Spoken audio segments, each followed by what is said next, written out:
राम राम, राधे राधे। तो कैसे आप सभी? तो धरनी एजुकेशन में आप सभी का स्वागत, अभिनंदन। देखिए दोस्तों, आज नए जोश, उत्साह और नए क्लियर प्लेयर के साथ आज हम उपस्थित हुए हैं। देखिए आज हम पढ़ेंगे संज्ञा। वैसे इसको संज्ञा नहीं कहते, संज्ञा कहते हैं, क्योंकि कैसे कहते हैं, क्यों कहते हैं, मैंने वर्ण विचार में आपको बता दिया है। तो आज हम जो टॉपिक पढ़ने जा रहे हैं, तो समास अपने हो ही गया था। देखो, उपसर्ग और प्रत्यय में इसलिए छोड़ रहा हूँ क्योंकि अभी देखो कोई फिलहाल में कोई भर्ती है नहीं, भर्ती है नहीं, तो ये क्या है कि थोड़े कठिन हो जाते, पर ये कठिन मैं नहीं होने दूंगा, इनको आपको मैं दोहों में समझाऊंगा। लेकिन मैं अभी आपके ले लेता हूँ रूप परिवर्तन के आधार पर। मैंने शब्द रचना टॉपिक आपका 2 करवा दी है, उसके अंदर मैंने आपके संधि करवा दी है और समास करवा दी है। आज मैं आपको करवा रहा हूँ रूप परिवर्तन के आधार पर। ठीक है दोस्तों, तो ये अब ना अपन कंटिन्यू चलेंगे, ठीक है, अब कोई बीच में छोड़ेंगे नहीं। देखिए दोस्तों, अब आज हम पढ़ेंगे रूप परिवर्तन, रूप परिवर्तन के आधार पर। ठीक है दोस्तों, हालांकि आपको ये नहीं पूछेंगे कि रूप परिवर्तन के आधार पर कौन होते क्या होते, ये तो मैं अपनी जो भूमिका है वो सेट करने के लिए कर रहा हूँ। मतलब कि जो अपना बेस है, बेस बोलते हैं ना कि भाई कितना ज्ञान है, ये तो क्या है कि और स्मार्ट का वाला ज्ञान है कि भाई मेरे को आता है कि नहीं आता, इसलिए बता रहा हूँ। ठीक है, लेकिन हालांकि ये जरूरी भी हो जाता है कि रूप परिवर्तन क्या होता है। ठीक है, रूप परिवर्तन का मतलब होता है कि वे शब्द जो अपना लिंग वचन कारक काल के अनुसार अपना रूप परिवर्तन करते हैं या नहीं करते हैं, हम वो पढ़ेंगे। ठीक है दोस्तों, रूप परिवर्तन के आधार पर 2 प्रकार से पढ़ेंगे। ठीक है, 2 प्रकार से होते हैं। पहला पढ़ेंगे हम विकारी शब्द। ठीक है भैया, 2 प्रकार से पढ़ेंगे। पहला पढ़ेंगे हम विकारी, ठीक है दोस्तों, और दूसरा पढ़ेंगे हम अविकारी। दूसरा पढ़ेंगे हम अविकारी। अविकारी कोई अपन अव्यय बोल देते हैं। ठीक है दोस्तों, अविकारी को ही अपन अव्यय शब्द बोल देते हैं। ठीक है, 2 कौन से हैं आपको पता चल ही गया है कि 2 अविकारी और विकारी शब्द। ठीक है दोस्तों, विकारी शब्द क्या होते हैं, अविकारी शब्द क्या होते हैं, मैं आपको बिल्कुल एक छोटे से तरीके से मैं आपको समझाने की कोशिश कर रहा हूँ।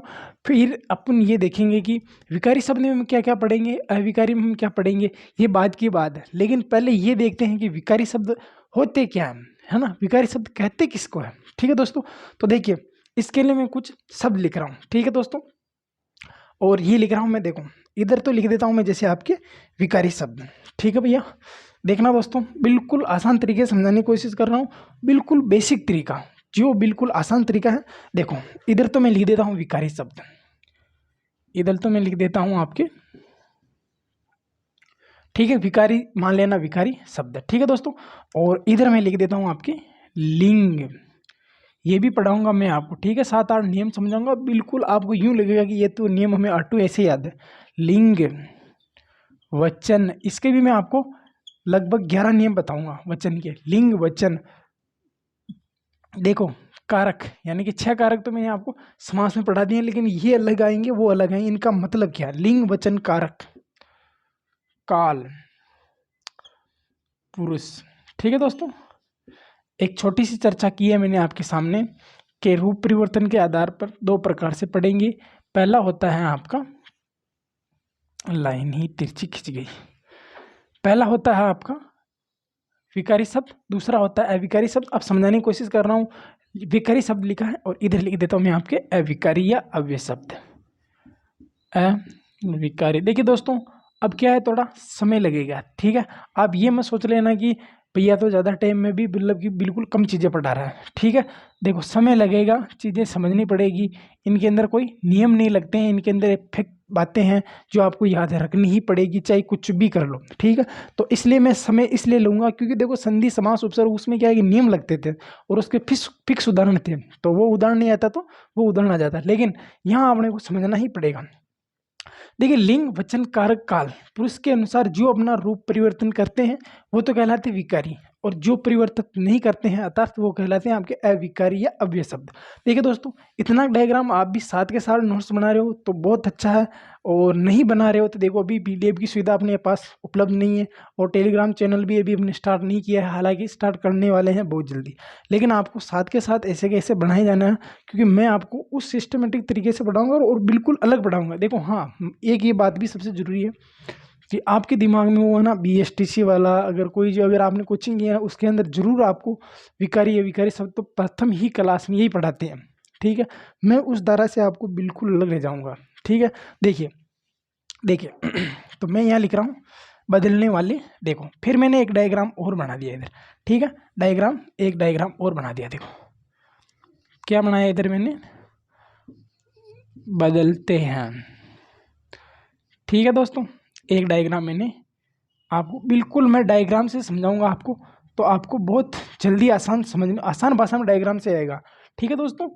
और एक बना दिया मैंने आपके, नहीं बदलते हैं, ठीक है दोस्तों।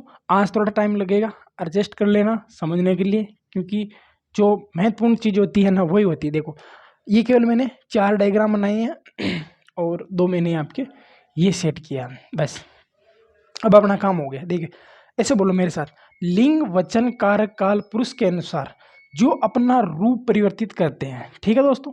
ये एरो इधर आ रहा है, ठीक है। जो लिंग वचन कारक काल के अनुसार अपना रूप परिवर्तित करते हैं, बदलते हैं, वो कहलाते हैं आपके विकारी शब्द।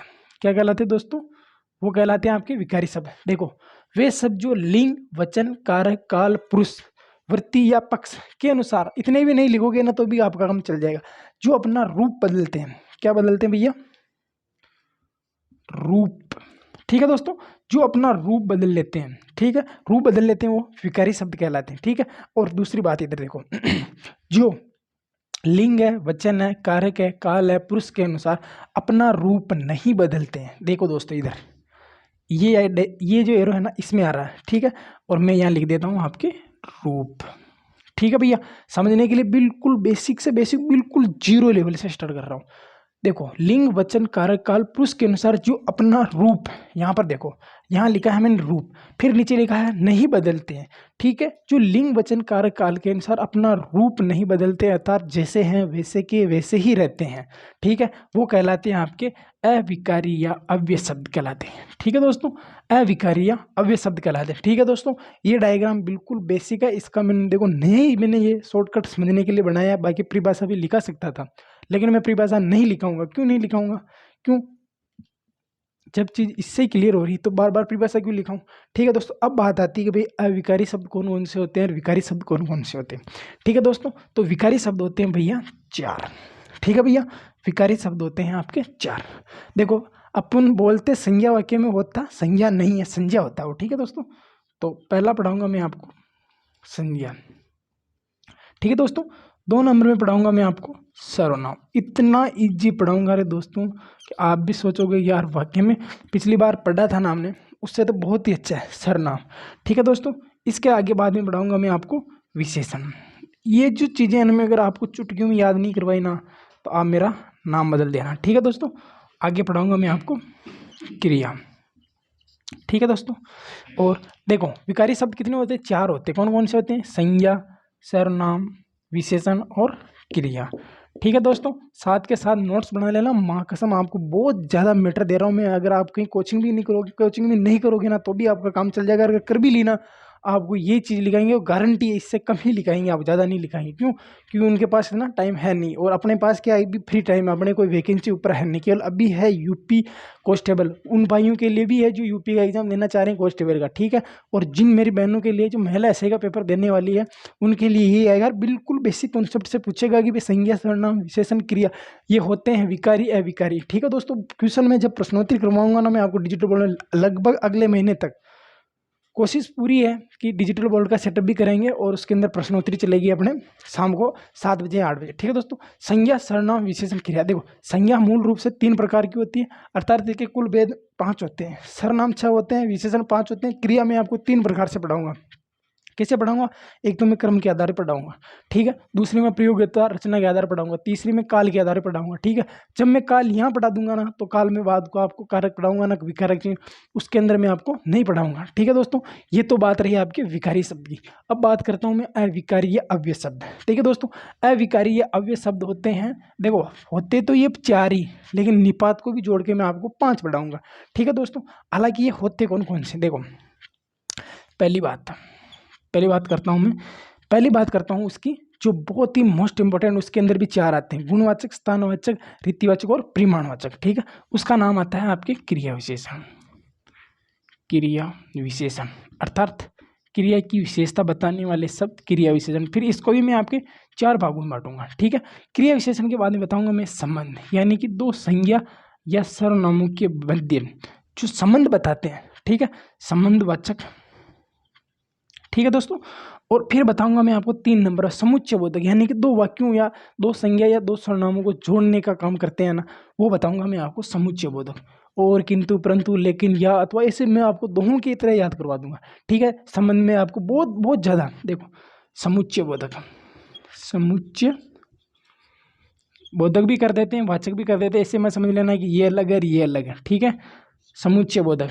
फिर मैं आपको कराऊंगा विस्मय, अरे पप्पू पास हो गए, विस्मय आदि, ठीक है दोस्तों। तो विस्मय आदि है ना, विस्मय, एक मिनट, आपको स्पष्ट नहीं दिख रहा होगा, ये पेन डबल फेर पे रहेगा, विस्मय आदि, ठीक है दोस्तों। और एक नंबर तो हिंदी व्याकरण कोई सा भी अगर उसके अंदर अविकारी शब्द दिए हुए हैं ना, तो निपात, नि का मतलब होता है विशेष, बल का मतलब होता है प्रभाव, ठीक है दोस्तों।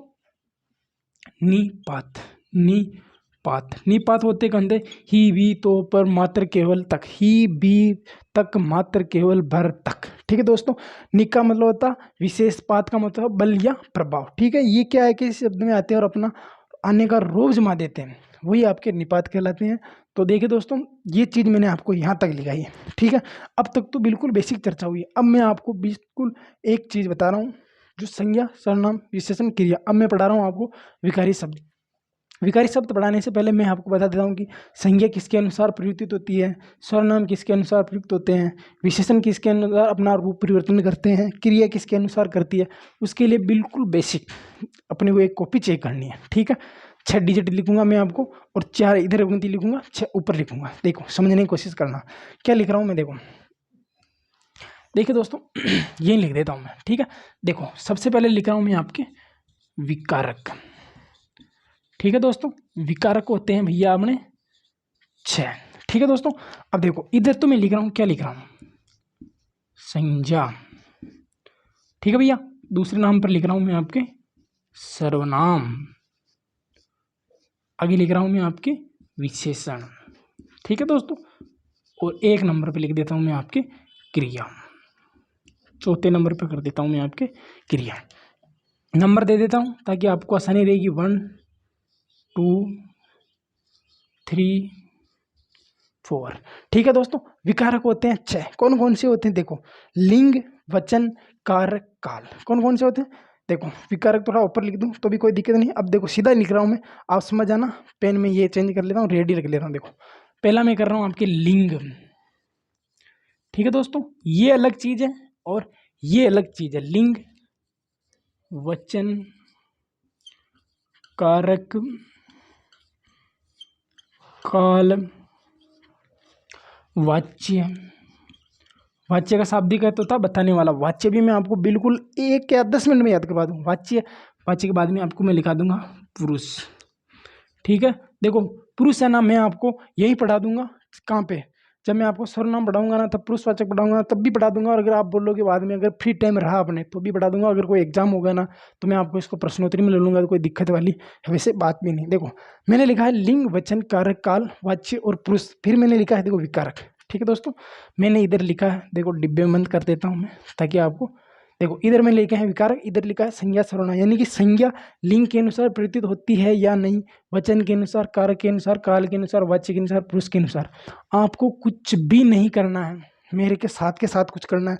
तो क्या करना है, बस आपको कुछ भी नहीं करना। ये जो लास्ट के तीर है ना, इनको 3 बार गलत कर देना। क्या करना है, ये भी गलत, ये भी गलत, ये भी गलत। एक बार ये भी गलत, ये भी गलत, ये भी गलत, ये भी गलत, ये भी गलत, ये भी गलत। क्या करना है आपको, ये जो लास्ट के तीनों है ना, काल वाच्य पुरुष, इनको 3 बार गलत करना है।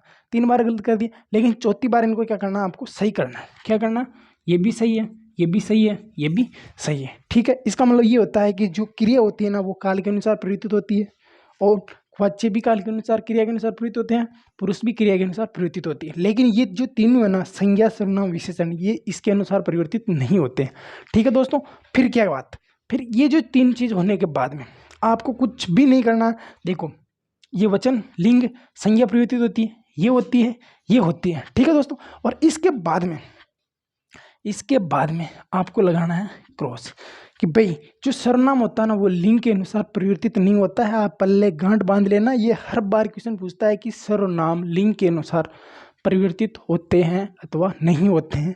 ये इसलिए मैंने आपको याद करवा रहा हूँ। ठीक है, देखो गलती कर दिया, फिर क्या करना है आपको, 2 बार सही करना। ठीक है भैया, 2 बार जैसे आप सही करोगे, ठीक है, जैसे आपने सही किया फिर क्या करोगे, ये भी सही है, ये भी सही है, ये भी सही है। ठीक है भैया, और आपको लास्ट में 2 बार गलत कर देना। देखो, बिल्कुल समझने के लिए कुछ भी नहीं करना, लास्ट में आपको 3 बार गलत करना है, 1 बार सही करना है। ठीक है दोस्तों, फिर शुरू वाली जो पंक्ति है ना, यानी कि ये तीनों आपको सही करने हैं। ठीक है दोस्तों, फिर यहाँ गलत करना, ये दोनों सही करने हैं, फिर ये दोनों सही, ये गलत। अगर ऐसे भी याद करोगे तो भी ठीक है, और नहीं करोगे तो आपको ये कमी की जो रहेगी वो आपको भुगतनी पड़ेगी। तो देखिए दोस्तों, मैंने ये जो आपको चीज़ समझाई है, और देखो अब जो है ना, रूप परिवर्तन की जो बेसिक जानकारी होती है ना वो ये हो गई है। तो आप इस चीज़ का स्क्रीनशॉट लेना चाह रहे हो तो स्क्रीनशॉट ले लो, अगर नहीं लेना चाह रहे हो, साथ नोट्स बना रहे हो, तो आपका बहुत बहुत काम अच्छा हो रहा है। 100% आप जीत की तरफ जा रहे हो। ठीक है दोस्तों, तो मैं अब हेडिंग लगा रहा हूँ संज्ञा। ठीक है दोस्तों, संज्ञा की मैं बिल्कुल बेसिक चर्चा करूँगा, और बेसिक चर्चा करने के बाद में जो अपना जो नेक्स्ट टॉपिक है, यानी कि पार्ट नंबर 2, उसके अंदर मैं आपको व्यक्तिवाचक संज्ञा के अनुसार पढ़ाऊँगा। तो इसका जल्दी स्क्रीनशॉट ले लो आप।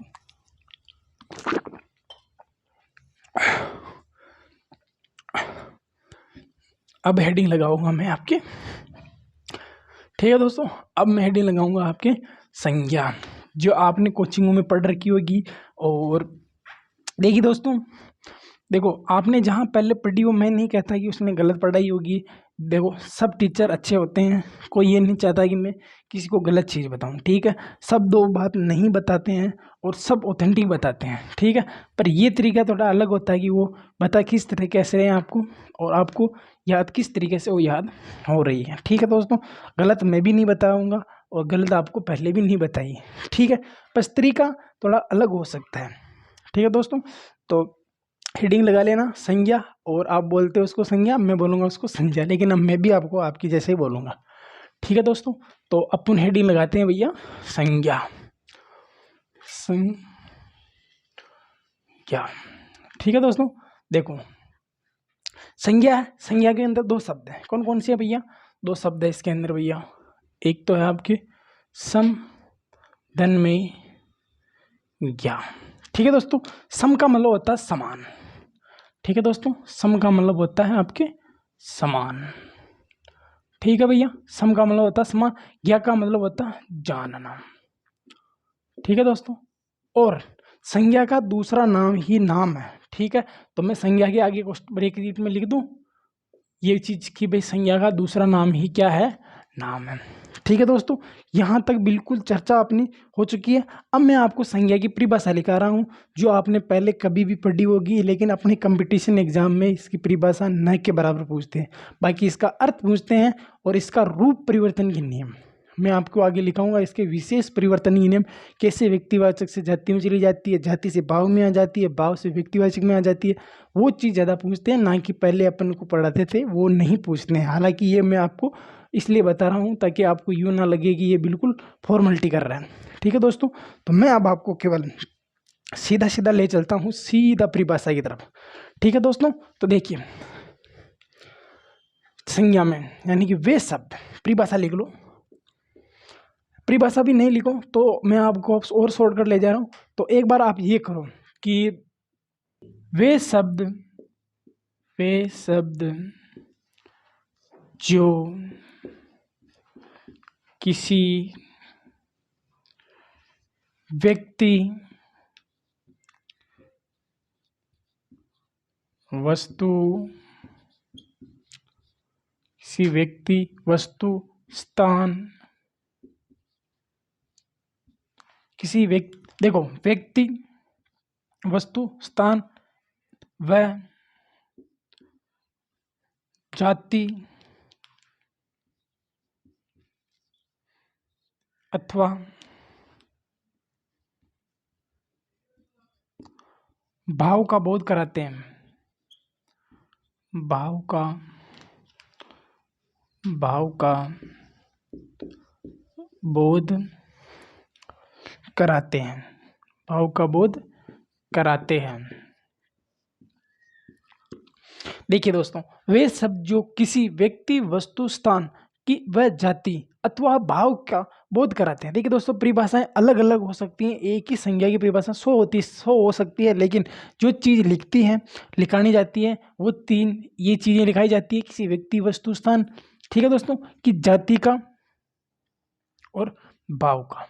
ठीक है दोस्तों, के का बोध करवाने वाले शब्द ही आपके कराते हैं। वे शब्द ही संज्ञा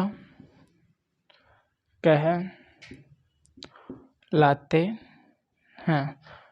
वे शब्द जो किसी व्यक्ति, वस्तु, स्थान इत्यादि अर्थात जाति अथवा भाव के अर्थ का बोध कराते हैं, अर्थात वे संज्ञा शब्द कहलाते हैं। ठीक है दोस्तों, अब कौन कौन से होते हैं मैं आपको बता देता हूँ कि संज्ञा कितने प्रकार की होती है। संज्ञा मूल रूप से तो देखो, मूल रूप से 3 प्रकार की होती है, लेकिन इसके कुल भेद इसके 5 होते हैं। अब 5 भेद कौन कौन से होते हैं मैं आपको ये भी समझा दूंगा। एक बार मैं आपको बिल्कुल बेसिक चर्चा करके बता देता हूँ कि पहले पढ़ेंगे हम व्यक्तिवाचक, ठीक है दोस्तों। दूसरे नंबर पर पढ़ेंगे अपन जातिवाचक, ठीक है दोस्तों। जातिवाचक के अपन 2 भेद पढ़ेंगे और एक पढ़ेंगे अपन भाववाचक, ठीक है भैया। एक पढ़ेंगे हम जातिवाचक, एक पढ़ेंगे व्यक्तिवाचक, दूसरे नंबर पढ़ेंगे जातिवाचक, तीसरा नंबर पढ़ेंगे भाववाचक, ठीक है दोस्तों। तो आप साथ साथ चर्चा कर ही रहा हूँ मैं वैसे, ठीक है दोस्तों। और इसके कुल भेद, अब देखो, अब मैं एक चार्ट बना रहा हूँ, ठीक है। वो चार्ट आपको 100% सफलता की ओर ले जाएगा, ये मेरी गारंटी है, मेरा वादा है, ठीक है दोस्तों। और इसके लिखने से पहले मैं आपको ना कोशिश कर रहा हूँ कि मैं आपको कुछ नियम लिखा देता हूँ।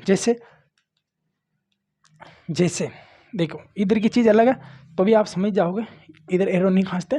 जैसे मैंने एक उदाहरण लिखा है कि गिर गाय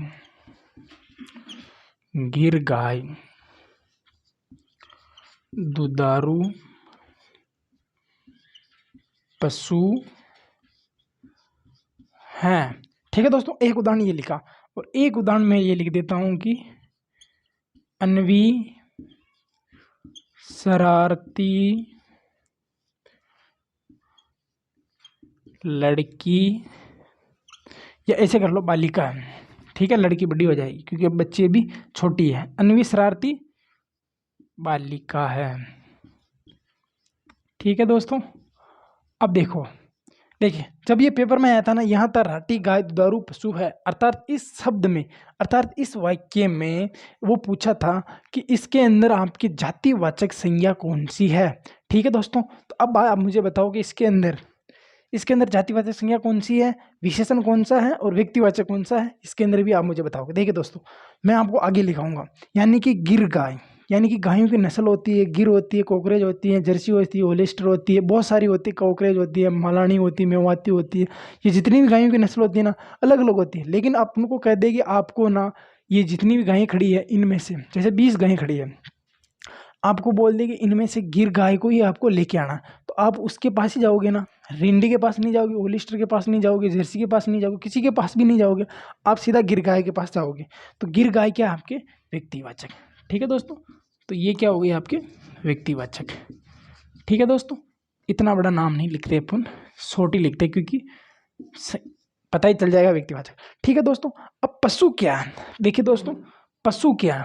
पशु बहुत सारे होते हैं, हाथी भी पशु में आता है, भैंस भी पशु में आती है, कुत्ता भी पशु में आता है, मतलब जो पालतू होते हैं, ठीक है। लेकिन जानवर भी पशु में आते हैं ना, सारे जानवर पशु होते हैं। देखो पशु क्या, अब कौन सा पशु, ये पशु क्या है जातिवाचक, ठीक है दोस्तों। अब पशु की विशेषता क्या बता रहा है कि वो पशु दुधारू है, यानी कि संज्ञा सर्वनाम विशेषण की जो विशेषता बताते हैं वो क्या कहलाते हैं, विशेषण कहलाते हैं। अब पशु की विशेषता कौन बता रहा है, दुधारू बता रहा है, तो ये क्या हो जाएगा आपकी विशेषण हो जाएगा। ठीक है दोस्तों, ये क्या हो जाएगा आपके विशेषण हो जाएगा। ठीक है दोस्तों, इसके बाद देखो अब आगे है अन्वी। देखो आगे उदाहरण लिया मैंने आपके अन्वी। ठीक है दोस्तों, समझने की कोशिश करना। ये तो मैं आपको ऐसे ही बता रहा हूँ एग्जाम्पल के तौर पे, जब आगे मैं आपको और बताऊंगा ना तब बहुत डिटेल से समझाऊंगा। देखिए अन्वी, अन्वी क्या है, व्यक्ति है। ठीक है भैया, लड़की का नाम दिया हुआ है। ठीक है, अब वो बालिका है। ठीक है, बालिका तो आपके जातिवाचक में आएगी ना, इसमें कोई नाम तो बात है ही नहीं, तो यहाँ क्या कर दिया मैंने जातिवाचक। अब ये जो बालिका है इसकी विशेषता बता रहा है कि ये कैसी लड़की है, शरारती लड़की है, तो ये क्या हो जाएगा भैया इसका विशेषण हो जाएगा। क्या हो जाएगा भैया इसका विशेषण हो जाएगा। अब मैं आपको एक चार्ट समझा रहा हूँ, उसके माध्यम से अपन फिर कल से अपन जातिवाचक संज्ञा व्यक्तिवाचक संज्ञा पढ़ेंगे, लेकिन उससे पहले मैं आपको एक चार्ट समझाता हूँ कि कैसे भाववाचक में एक वचन आता है, भाववाचक में कैसे बहुवचन आता है। मैं आपको जल्दी समझा रहा हूँ, इस चीज़ का आप जल्दी से स्क्रीन शॉट ले लो। ठीक है दोस्तों, और संज्ञा के मूल रूप से हम 3 पढ़ेंगे, लेकिन देखो कुल 5 पढ़ेंगे, वो भी मैं आपको अभी के अभी बता ही देता हूँ। ठीक है दोस्तों, तो आज हालांकि बिल्कुल बेसिक चर्चा है, ज़्यादा कंटेंट नहीं होगा अपने पास, क्योंकि समझने का कंटेंट अपने पास ज़्यादा है। ठीक है दोस्तों, देखो संज्ञा के 3 भेद होते हैं। ठीक है दोस्तों, संज्ञा के 3 भेद होते हैं, समझने की कोशिश करना दोस्तों। जितना मैं चिल्ला रहा हूँ उतना आप भी अगर साथ साथ किया तो आपका काम भी हो जाएगा। ठीक है दोस्तों,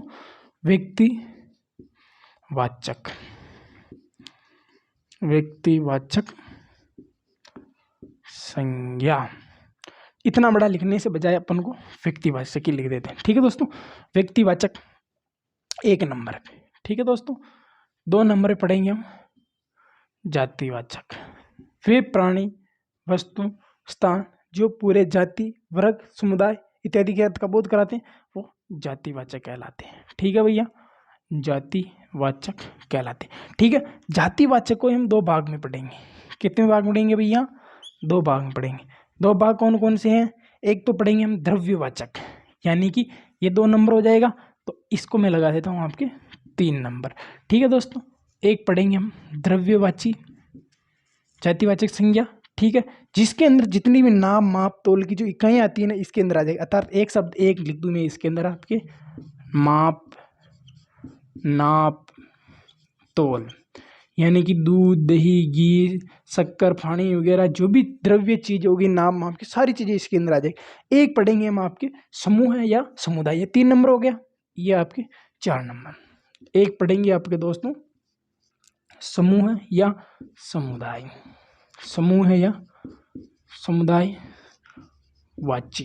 ठीक है दोस्तों, अब देखिए मूल रूप से कैसे पढ़ेंगे मैं आपको बता रहा हूँ। बेसिक चर्चा हम ये पढ़ेंगे, कल ये पढ़ेंगे, पर कल दोनों ये पढ़ लेंगे। ठीक है, परसों ये पढ़ लेंगे और भाववाचक भी साथ में पढ़ लेंगे। देखो फिर 5 नंबर पे, 5 नंबर में क्या पढ़ेंगे हम भाववाचक।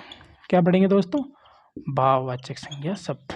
इसके अंदर क्या बताएंगे, आपके रंग, रूप, भाव, अवस्था इत्यादि के अर्थ का बोध कराता, जिसमें मैं लिखाऊंगा आपको प्रेम, प्यार, स्नेह, गरीबी, अमीरी, जवानी, बुढ़ापा, ईमानदारी, बेईमानी। ठीक है दोस्तों, ये सब लिखाऊंगा। और कुछ भाववाचक सूचक शब्द जो व्यक्तिवाचक में, जैसे अर्चना हो गया, पूजा हो गया, भावना हो गया, भक्ति हो गया, अर्चना हो गया, ये लड़कियों के नाम होते हैं जो क्या है कि भाव में भी आते हैं और व्यक्ति में भी आते हैं। जैसे अर्चना शब्द है, अब भगवान की अर्चना कर रहे हैं तो अपन वो भाव से कर रहे हैं। अब क्या पता वो भाववाचक में आएगी कि जातिवाचक में, आपके व्यक्तिवाचक में जाएगी, तो इसके लिए मैं जिम्मेदार हूँ, मैं आपको बताऊंगा कि वो किस में जाएगी।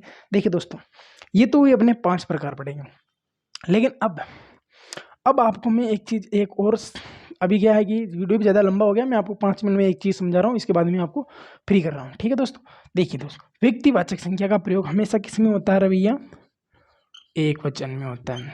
ठीक है दोस्तों, व्यक्तिवाचक संज्ञा का प्रयोग हमेशा एक वचन में होता है। देखो दोस्तों, बात पर ध्यान रखना, व्यक्तिवाचक संज्ञा का प्रयोग हमेशा एक वचन में होता है। जैसे ही इसको हम बहुवचन बनाते हैं, क्या बनाते हैं दोस्तों, जैसे ही अपन इसको क्या बनाते हैं, बहुवचन में इसका प्रयोग करते हैं, तो ये कहाँ चली जाती है रवैया, जातिवाचक में चली जाती है। कहाँ चली जाती है, व्यक्तिवाचक संज्ञा का प्रयोग हमेशा एक वचन में किया जाता है। व्यक्तिवाचक संज्ञा का प्रयोग हमेशा समझना, मैं आपको जो एरो बना के समझा रहा हूँ ना, ये चीज़ आपको कहीं नहीं मिलेगी। देखो, व्यक्तिवाचक संज्ञा का प्रयोग हमेशा एक वचन में किया जाता है, ठीक है, और एक वचन में, ठीक हो, व्यक्तिवाचक संज्ञा का प्रयोग हमेशा एक वचन में किया जाता है। एक वचन का बहुवचन बनाने पर व्यक्तिवाचक संज्ञा न रहकर वो जातिवाचक संज्ञा हो जाती है। समझे दोस्तों? यानी कि मैं ऐसा कहना चाह रहा हूँ कि जो आपकी जो व्यक्तिवाचक संज्ञा होती है ना दोस्तों, वो क्या है कि एक वचन होती है, ठीक है। जैसे इसका बहुवचन में प्रयोग करते हैं, ये आपके एक वचन व्यक्तिवाचक संज्ञा है, आपकी जातिवाचक संज्ञा में भाग जाती है, ठीक है दोस्तों। अब अगली बात क्या कह रहा हूँ मैं, ठीक है दोस्तों, अब अगली बात ये कह रहा हूँ कि जातिवाचक संज्ञा है ना, जातिवाचक संज्ञा का प्रयोग हमेशा बहुवचन में किया जाता है। किस में किया जाता है दोस्तों? क्यों? क्योंकि ये तो जाहिर सी बात है, बहुवचन में इसका प्रयोग किया जाता, अर्थात ऐसे एक वचन में प्रयोग किया जाता। और एक बात और लिखी है इसमें, अर्थात ऐसे एक वचन में किया जाता है जिसका क्या बन सके, बहुवचन बन के। यानी कि इसको बात को यहीं घुमा दी, और अपन भी तो घुमा के यहीं ला रहे हैं भाई, बहुवचन होगा, जातिवाचक होगी। ये क्या कह रहा है कि जातिवाचक संज्ञा का प्रयोग हमेशा बहुवचन में, मतलब कि बहुवचन का प्रयोग हमेशा जातिवाचक में किया जाता है, जातिवाचक का प्रयोग हमेशा बहुवचन में किया जाता है। अर्थात ऐसे एक वचन का किया जाता है। देखना दोस्तों, ऐसे एक वचन का किया जाता है जिसका क्या बन सके, बहुवचन बन सके, ठीक है। और भाववाचक संज्ञा का प्रयोग, भाववाचक संज्ञा का प्रयोग हमेशा एक वचन में किया जाता है, ठीक है दोस्तों। जैसे इसका प्रयोग हम बहुवचन में करते हैं, किस में करते हैं दोस्तों? बहुवचन में करते हैं। जैसे वो एरा अपने, जैसे इसका देखो, व्यक्तिवाचक संज्ञा का प्रयोग हमेशा एक वचन में किया जाता है। किस में किया जाता है दोस्तों? एक वचन में किया जाता है। भाववाचक संज्ञा का प्रयोग हमेशा एक वचन में किया जाता है। जैसे हम इसका बहुवचन बनाते हैं, ठीक है दोस्तों, जैसे हम भाववाचक संज्ञा का बहुवचन बनाते हैं, ये भाववाचक संज्ञा न रहकर आपके जातिवाचक संज्ञा में आ जाती है। देखिए दोस्तों, और समझाने की कोशिश की मैंने, आपको बहुत ज़्यादा डिटेल से समझाया है। अब मैं आपको कल व्यक्तिवाचक संज्ञा, जातिवाचक संज्ञा पढ़ाऊंगा, ठीक है दोस्तों। यानी कि आज का आधा घंटा, कल का आधा घंटा, 1 घंटा मैं आपको जातिवाचक संज्ञा तक पढ़ा दूंगा। फिर कल का आधा घंटा, परसों का, उसके आधे घंटे के अंदर मैं आपको द्रव्यवाची, समूहवाची और भाववाची 1.5 घंटे में पढ़ाऊंगा। फिर लास्ट का जो आधा घंटा बचा रहेगा ना आपके, कैसे भाववाचक को जातिवाचक बनाते हैं, जातिवाचक को व्यक्तिवाचक बनाते हैं, व्यक्तिवाचक को भाववाचक बनाते हैं, ये उदाहरण लिखाऊंगा। और ये जो आप 2 घंटे मुझे दोगे ना संज्ञा के, माँ कसम आप कोई सा भी पेपर देना, अगर आपको इनमें से अगर एक क्वेश्चन भी बाहर मिल जाए और ये जो कॉन्सेप्ट से आपका अगर हल नहीं होना, आप कमेंट बॉक्स में आपकी मर्जी पड़े ना जो लिख देना, उस हिसाब से समझाऊंगा। अभी समझाया उसमें 1% भी कमी नहीं रखी मैंने, जितना हो सकता ना उतना बताया मैंने। तो देखिए दोस्तों, आज के लिए अपन यहाँ तक ही काफ़ी है। और कल हम देखो इसके साथ मिलते हैं, नेक्स्ट वीडियो के साथ मिलते हैं व्यक्तिवाचक और जातिवाचक के लिए। तब तक के लिए जय हिंद, जय भारत।